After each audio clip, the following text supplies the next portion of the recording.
సామాజిక తెలంగాణ సాధన కోసం నేను కట్టుబడి ఉన్నా అన్న. దానిలో తప్పేముంది?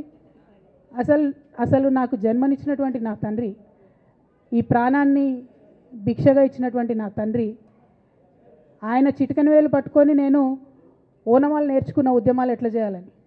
ఆయన చిటికెల వేలు పట్టుకొని ప్రజలంటే ఏంది, ప్రజా సమస్యలు అంటే ఏంది, ఎందుకోసం దాని మీద గలమెత్తాలని చెప్పి నేను నేర్చుకున్నా. ఆ నాయకుడి స్ఫూర్తిగానే నేను సామాజిక తెలంగాణ మాట్లాడినా.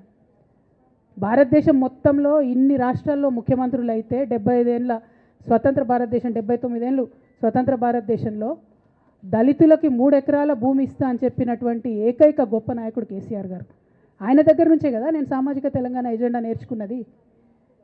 బీసీలకు ఎవరు వృత్తి పనిదారులు ఉంటే వాళ్ళకి చేయూతనిస్తా అని చెప్పినటువంటి ఏకైక ముఖ్యమంత్రి కేసీఆర్ గారు. చెప్పినట్టుగా డబ్బులు ఇచ్చిండు కూడా. ప్రతి కులాన్ని కాపాడుకునే ప్రయత్నం చేసిండు. అది కాదా సామాజిక తెలంగాణ? నేను మే 1 నాడు లేబర్ డే రోజు మాట్లాడితే దాన్ని చిలువలు పలువలు చేసి సామాజిక తెలంగాణ పేరుతోని కవిత పార్టీ పెడుతుందని చెప్పి నేను నిన్న చెప్పిన 2 పేర్లు పని కట్టుకొని నా మీద దుష్ప్రచారం చేసిండ్రు. నేనేమైనా తప్పు మాట్లాడినా? బీఆర్ఎస్ పార్టీ వ్యతిరేకమా సామాజిక తెలంగాణ నినాదానికి? బీఆర్ఎస్ పార్టీకి సామాజిక తెలంగాణ అవసరం లేదా? భౌగోళిక తెలంగాణ వస్తే సరిపోతుందా?